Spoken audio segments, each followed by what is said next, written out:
Immer wieder abgelehnt zu werden, obwohl man qualifiziert ist sehr belastend, besonders wenn man spürt, dass vielleicht mehr dahinter steckt. Wir verstehen das gut, weil wir solche Erfahrungen selbst kennen und geben Mut, weiterzugehen. Willkommen bei On the Move Conversations, dem Podcast des NCCR On the Move, dem nationalen Forschungsschwerpunkt der Schweiz für Migration und Mobilität. Ich bin Julia Litzko vom Netzwerkbüro des NCCR an der Universität Neuenburg. Heute geht es um ein Thema, das viele Menschen betrifft, oft ohne dass sie es merken: die Diskriminierung bei der Jobsuche. Ein fremder Name, ein anderer Akzent oder Geburtsort und schon sinken die Chancen auf ein Bewerbungsgespräch. Ein Forschungsteam der ETH Zürich hat das Verhalten von Personalverantwortlichen auf der größten öffentlichen Stellenplattform der Schweiz untersucht. Und sie haben zum Beispiel herausgefunden, dass Personen mit Namen aus dem Balkan oder sogar dem Nahen Osten 13% seltener kontaktiert werden als Bewerber mit typischen schweizerischen Namen, selbst beim gleichen Lebenslauf. Um das besser zu verstehen, sprechen wir heute mit Christina Schüppach aus dem Forschungsteam. Sie wird uns spannende Einblicke geben, wie die Ergebnisse entstanden sind. Außerdem freuen wir uns sehr, dass Nora Riss bei uns ist. Sie leitet das Beratungsnetz für Rassismusopfer in der Schweiz. Christina und Nora, willkommen bei On the Move Conversations und vielen Dank, dass ihr heute mit dabei seid. Zu Beginn könntet ihr euch vielleicht kurz vorstellen. Gerne, ja. Ich bin Christina Schüppach, ich bin Doktorandin und Forscherin am Koch-Institut an der ETH Zürich und ich forsche da zu verschiedenen Themen rund um Migration und Arbeitsmarktthemen, spezifisch eben auch zur Diskriminierung im Arbeitsmarkt.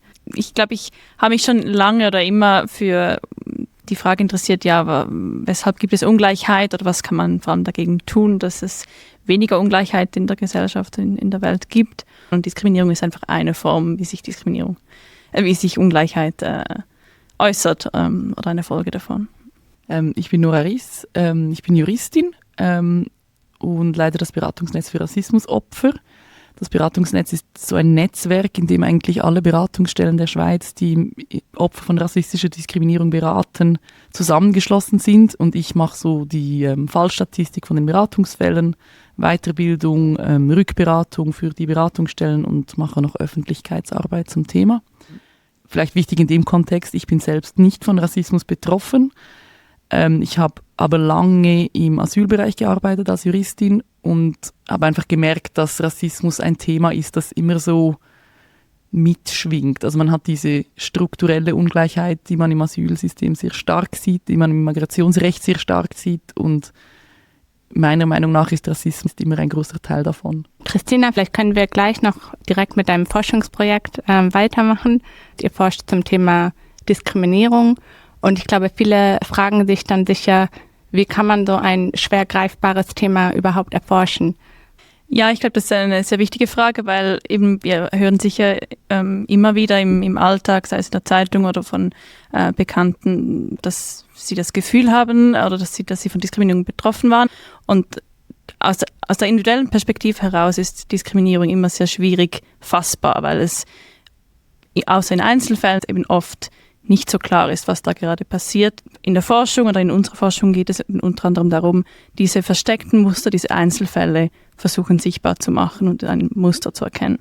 Was mir oder mein Team gemacht hat, ist in einer Kooperation mit dem SECO, dem Staatssekretariat für Wirtschaft, haben wir Zugriff erhalten auf anonymisierte Daten von Jobroom. Das ist eine der größten Stellenvermittlungsplattformen in der Schweiz, wo Stellen ausgeschrieben werden, aber eben auch Stellensuchende ihr Profil da hochladen können und Rekrutierende können dann Arbeitgeber können nach passenden Stellensuchenden suchen und können dann sehr einfach digital mit diesen Personen Kontakt aufnehmen.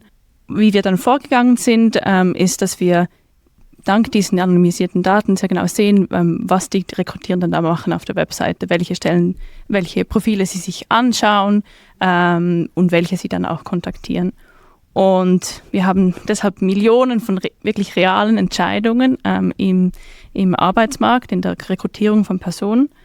Und was jetzt für das Thema Diskriminierung relevant ist, ist, dass auf dieser Plattform die Rekrutierenden aufgrund des Namens, aber eben auch aufgrund der Sprachkenntnisse einer Person einen Hinweis erhalten auf den ethnischen Hintergrund oder auf einen möglichen Migrationshintergrund einer Person. Und wir wissen gleichzeitig auch, was für Qualifikationen diese Personen haben, was für Berufserfahrung und so weiter. Also wir können wirklich sehr ähnliche oder gleiche Personen miteinander vergleichen. Die eine Person hat typisch schweizerische Sprachkenntnisse, hat schweizerische Nationalität, arbeitet aber im gleichen Beruf, hat die gleiche Berufserfahrung und eine andere Person hat zusätzlich noch Sprachkenntnisse in, sagen wir, Albanisch. Und das ist ein Hinweis, dass diese Person nicht in dieses typisch schweizerische, in diese Schublade passt. Und wenn wir dann schauen, ja gut, wer wir kontaktiert, dann sehen wir eben, wenn wir das auf alle diese Entscheidungen vergleichen, dass im Durchschnitt Personen mit Migrationshintergrund oder die einer ethnischen Minderheit angehören, rund 6-7% geringere Chancen haben, kontaktiert zu werden. Und ja, es gibt Gruppen, die dann stärker betroffen sind, andere weniger. Genau. Und könntest du dazu vielleicht noch ein bisschen mehr sagen? Ja, was wir sehen, ist, dass es nicht homogen ist. Also es gibt Gruppen, beispielsweise Personen mit einem ethnischen Hintergrund aus dem Balkan, aus Afrika oder aus Asien sind viel stärker von Diskriminierung betroffen. Da reden wir dann von 10 bis fast 20% geringere Chancen, kontaktiert zu werden, im Vergleich mit einer Person, die genau die gleichen Erfahrungen hat, Berufserfahrungen und Qualifikationen. Das ist wichtig zu erwähnen.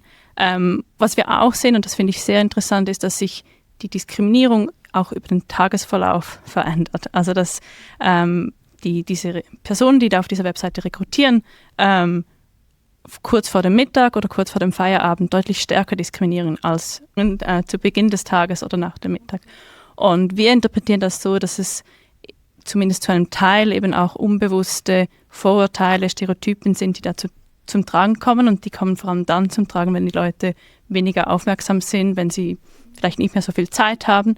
Und das ist auf die eine Seite schlecht, aber auf der anderen Seite auch gut, weil es zeigt oder zumindest darauf hindeutet, dass man eben, wenn man versucht, sich diesen unbewussten Stereotypen bewusst zu werden, indem man sich mehr Zeit nimmt oder eben auch mehr Zeit bekommt für diese Entscheidungen, dass dann Diskriminierung teilweise reduziert werden kann.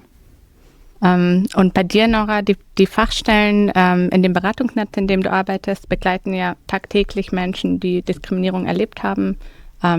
Und jetzt frage ich mich, wenn du von Christinas Forschung hörst, erkennst du darin einige Muster oder typische Erfahrungen, die ihr auch in eurer Praxis seht? Ja, sehr oft. Also ich glaube, dass Leute, die kommen ja nicht zu uns, wenn sie nicht eingeladen werden für ein Bewerbungsgespräch, weil die Absage ist ja dann nicht, man weiß ja nicht, warum man nicht eingeladen wurde. Oder die Leute kommen dann, weil sie an einem anderen Ort, häufig am Arbeitsplatz ist der häufigste Grund, warum Leute bei uns in die Beratung kommen. Und dann merkt man, das ist schon oft passiert. Die Personen müssen sehr viel mehr Bewerbungen schreiben als andere. Das erzählen eigentlich alle rassismusbetroffenen Personen, dass das ein Muster ist, das immer wieder vorkommt. Was wir dann oft sehen, ist, wenn die Diskriminierungskomponente oder der Grund, warum eine Person diskriminiert wird, nicht schon sichtbar ist im CV oder in der Bewerbung, weil sie sich ohne Foto beworben hat oder der Name schweizerisch klingt oder deutsch oder westeuropäisch, dass es dann im Bewerbungsverfahren doch auch sehr oft immer noch zu Diskriminierung kommt. Da haben wir sehr viele Beispiele, wo dann plötzlich Fragen gestellt werden zu politischer Einstellung, zu Religion, zu Sachen, die man einer weißen Schweizerin, Durchschnittsperson nicht fragen würde. Oder Leute auch einfach wieder nach Hause geschickt werden, weil sie ein Kopftuch tragen, zum Beispiel. Das sind Fälle, die wir sehr oft sehen. Kannst du da vielleicht noch ein bisschen mehr aus der Praxis erzählen, Nora, wie sich das dann auf die Menschen auswirkt, auf ihr Wohlbefinden, auf ihr weiteres Leben? Ja, ich glaube, das ist ein wichtiger Punkt, den wir uns in der Diskussion immer wieder auch vor Augen haben führen müssen, oder? Dass Personen, die von Rassismus betroffen sind, das jeden Tag erleben, das gehört zu ihrem Alltag, das ist nicht einmal, das ist nicht zweimal. Und darum ist dann halt auch eine Stellenabsage vielleicht die eine zu viel. Die Menschen reagieren natürlich sehr unterschiedlich. Wir erleben teilweise Jugendliche, die das gar nicht als Rassismus wahrnehmen, weil sie einfach finden, es ist ja normal, logisch muss ich 200 Bewerbungen schreiben und mein Schweizer weißer Freund aus der Schulklasse nicht. Und andere reagieren halt mit wahnsinnig viel Frust und wahnsinnig viel Unverständnis. Es ist für die Betroffenen unglaublich schwierig. Ich glaube auch dieses Unwissen darüber, warum wurde ich jetzt nicht eingeladen, das nagt auch wahnsinnig am Selbstgefühl.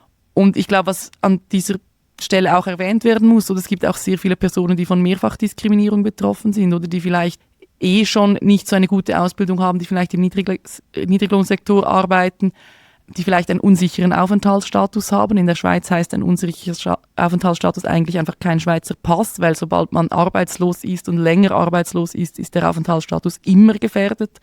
Unser System ist so aufgebaut.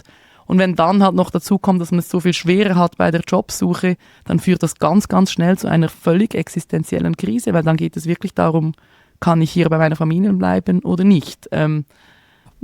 Könntest du vielleicht eine Geschichte wiedergeben oder eine Begegnung, die dir vielleicht im Gedächtnis geblieben ist, die das besonders nochmal veranschaulicht oder verdeutlicht?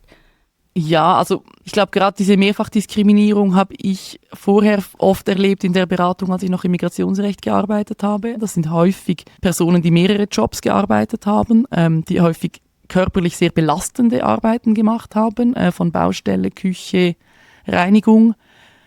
Und dann, das habe ich mehrmals erlebt, irgendwann mit 50, 60 macht der Körper nicht mehr mit. Aber so, dass man in dem Job, in dem man bis jetzt gearbeitet hat, nicht mehr arbeiten kann oder nicht mehr in dem Umfang arbeiten kann wie vorher.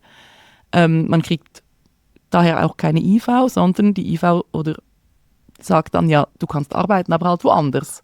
Such dir einen Bürojob. Was natürlich vollkommen unrealistisch ist bei einer Person, die vorher als Putzhilfe gearbeitet hat, die vielleicht sogar eine Ausbildung hat, aber aus dem Ausland, die hier nicht anerkannt wird. Ja, und dann kommt die Altersdiskriminierung dazu, oder? Dann sind sie vielleicht über 50, kurz vor der Pensionierung und dann noch eine Stelle zu finden in einem Job, wo man bisher nicht gearbeitet hat, das ist unmöglich. Ja, und dann geht es wirklich ganz schnell um den Aufenthaltsstatus und dann gibt es Fälle von Menschen, die sind 30 Jahre in der Schweiz, haben hier gearbeitet, also wirklich bis zum Umfallen.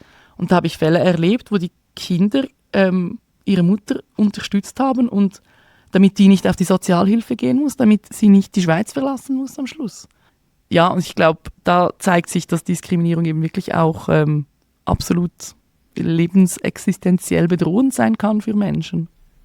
Ja, absolut. Also ich will nur sagen, ich finde es sehr wichtig, auch diese ein bisschen umfassendere Perspektive auch von Nora zu hören. Also das ist uns natürlich, wenn wir Forschung machen, schon auch klar, aber wenn wir dann ein bestimmtes Projekt haben, dann sind wir immer auch gezwungen zu fokussieren, sind auch aufgrund der Daten und so weiter auch ein Stück weit eingeschränkt, was wir dann anschauen können. Und deshalb ist es so wichtig, diesen Austausch zu haben, eben auch diese blinden Flecken zu beleuchten und vielleicht dann auch Inspiration zu haben für ein neues Forschungsprojekt, wo man diese dann versucht zu füllen. Ja, auf jeden Fall. Und gibt es vielleicht auch, Christina, bei euch irgendwelche Forschungsergebnisse, die das Team selbst überrascht haben? Allgemein etwas, was euch zum Nachdenken gebracht hat? Ja, ich glaube, also das eine habe ich vorhin schon erwähnt mit dieser Veränderung über die Tageszeit. Also eben, dass es kurz vor Mittag oder kurz vor Abend die Diskriminierung zunimmt, ist, glaube ich, so ein Resultat, das es so bisher noch niemand gezeigt hat. Das andere, was meine Kollegen sich auch angeschaut haben, ist, ist es eher so, dass es einfach einige wenige, vielleicht große Firmen gibt, die sehr stark diskriminieren und die anderen sind sozusagen die Guten, die diskriminieren nicht. Oder sind es eher sehr viele Unternehmen, die diskriminieren und aber teilweise vielleicht nur ein bisschen. Und die Resultate dieser Studie zeigt eben, dass es eher Zweiteres ist, dass ein großer Teil der Unternehmen oder ein relevanter Teil der Unternehmen zumindest zu einem gewissen Grad diskriminiert.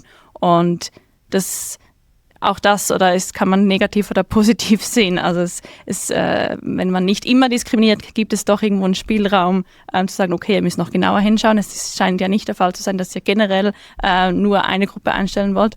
Auf der anderen Seite bedeutet es eben aber auch, dass für Stellensuchende, es bedeutet ja, fast jedes Unternehmen könnte mich potenziell diskriminieren. Also das ist nicht so schwarz-weiß. Das finde ich sehr spannend, was du sagst, weil es ja auch sehr gut diese strukturelle Komponente von rassistischer Diskriminierung eben aufzeigt, oder? Und wir sind alle rassistisch sozialisiert bis zu einem gewissen Grad und üben das auch häufig unbewusst auch einfach aus. Ja, das würde uns zu dem zweiten Teil von unserem Gespräch führen, weil die logische Frage, die sich ja aus diesem Gespräch ergibt, ist, was kann man dagegen tun? Also ich finde, es gibt sehr viele Maßnahmen, die man vorschlagen kann, die immer etwas bringen und die sicher auch gut sind, aber ich glaube, wir können Diskriminierung ganz, ganz grundsätzlich nicht bekämpfen und es wird uns auch immer wieder beschäftigen, solange nicht jeder Einzelne von uns, egal in welcher Position er ist, diese Reflexionsprozesse macht und zwar immer, und zwar bei jeder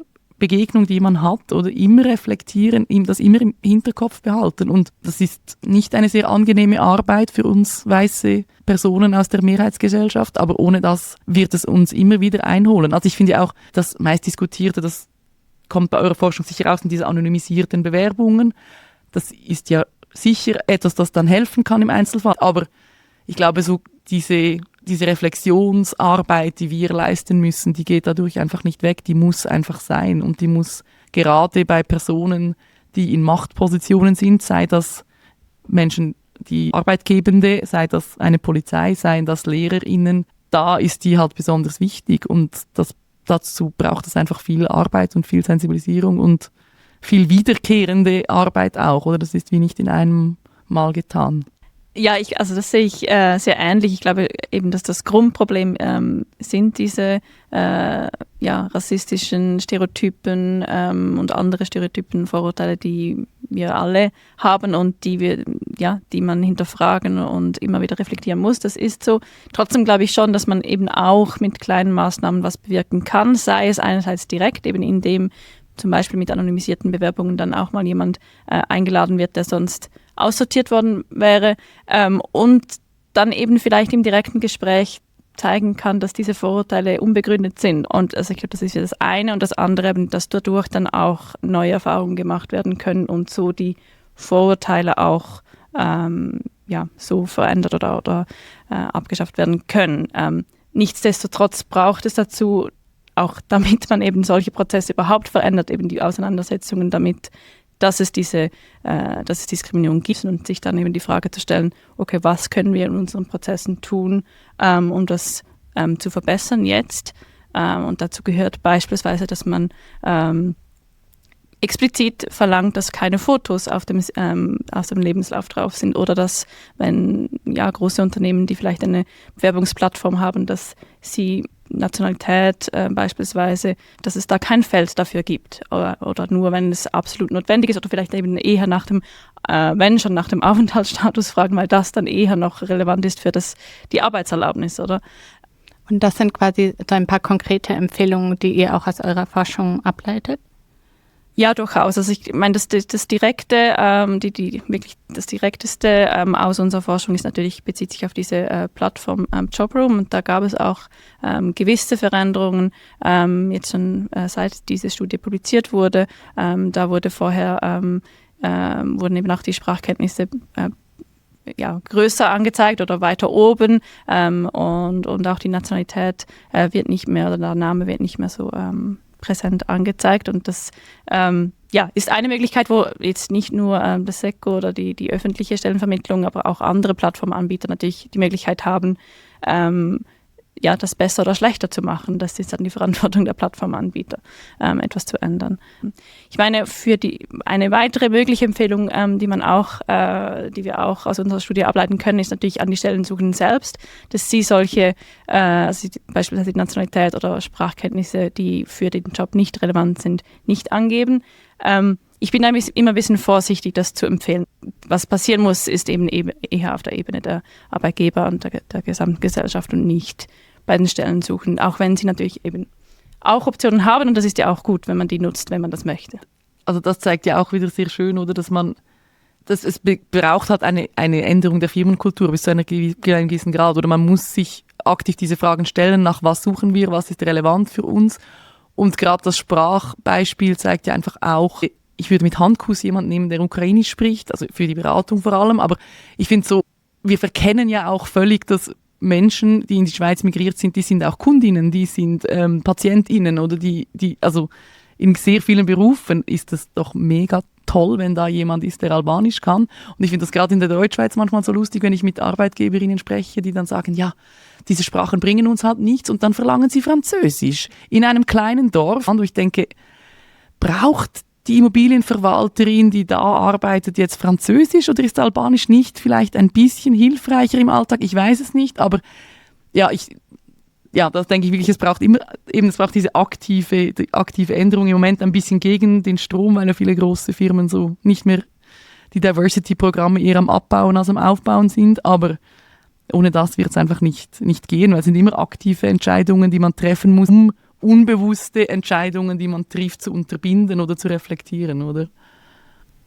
Ich habe noch einen anderen Punkt, der mir vorhin nochmal in den Sinn gekommen ist, und zwar, oder ein Grund, weshalb Leute diskriminiert werden, die vielleicht auch nicht in der Schweiz aufgewachsen sind, also die wirklich in die Schweiz migriert sind, kann auch sein, dass ihre Arbeitserfahrung, vor allem auch die Ausbildung nicht in der Schweiz war. Und das ist auch eine Quelle kann eine Quelle von Diskriminierung sein. Und ich glaube, da kann man eben auch auf politischer Ebene könnte man noch viel mehr machen, um die Anerkennung von Ausbildung und die Vergleichbarkeit von Ausbildungen zu verbessern, um eben diese Unsicherheit über was ist diese Qualifikation wert zu verringern. Habt ihr einen Vergleich gemacht zwischen Niedriglohnsektor oder Arbeitsbereich, wo weniger gute Ausbildungen gemacht werden und höheren? Weil was wir zum Beispiel, also was ich immer so ein gutes Beispiel finde, zwar jetzt oft in den Medien, ist diese Diskussion über Lehrerinnen mit Kopftuch. Und ich weiß nicht mehr wer, aber eine Person aus Deutschland hat so ein schönes Zitat gemacht und hat gesagt, als wir geputzt haben, hat es niemand gestört, dass ich ein Kopftuch getragen habe. Aber jetzt, wo ich Lehrerin bin, oder jetzt stört es plötzlich. Und das nimmt mich noch Wunder, oder? Ist diese Diskriminierung weniger stark im Niedriglohnsektor, weil es einfach auch ein bisschen den Leuten egal ist, ob jetzt die Putzkraft ein Kopftuch trägt oder nicht? Wird die verstärkt, wenn um höhere Positionen geht? Ich habe das Gefühl, dass das passiert, dass man so Schubladen hat, die in die verschiedenen Herkunftsgruppen irgendwie reinpassen. Aber wir haben das bisher nicht untersucht, ob das wirklich auch so passiert oder ob das mehr eine Vorstellung von uns ist, die dann in der Realität doch nicht stimmt. Danke, das war ein sehr, sehr spannender Austausch. Ich wollte fragen, möchtet ihr vielleicht noch etwas ergänzen? Gibt es irgendwie ein Thema, das wir noch nicht angerissen haben, wo ihr gerne noch etwas hinzufügen möchtet? Also mir persönlich wäre es, glaube ich, sehr wichtig, dass wenn wir über Maßnahmen sprechen, dass wir bei den Lehrbetrieben und bei den Lernenden am meisten ansetzen, weil das sind die Fälle, die mich am meisten beschäftigen. Oder Menschen, die nicht mal eine Schnupperlehre bekommen, weil sie rassifiziert werden von den Arbeitgebenden. Wir hatten letztes Jahr diesen Fall von einem Mädchen, das ein Kopftuch getragen hat und von der Schnupperlehre wieder nach Hause geschickt wurde. Ja, ich finde, das setzt einen sehr schlechten Arbeitsbeginn aus. Das wäre mir persönlich jetzt sehr wichtig, dass sich da etwas ändert.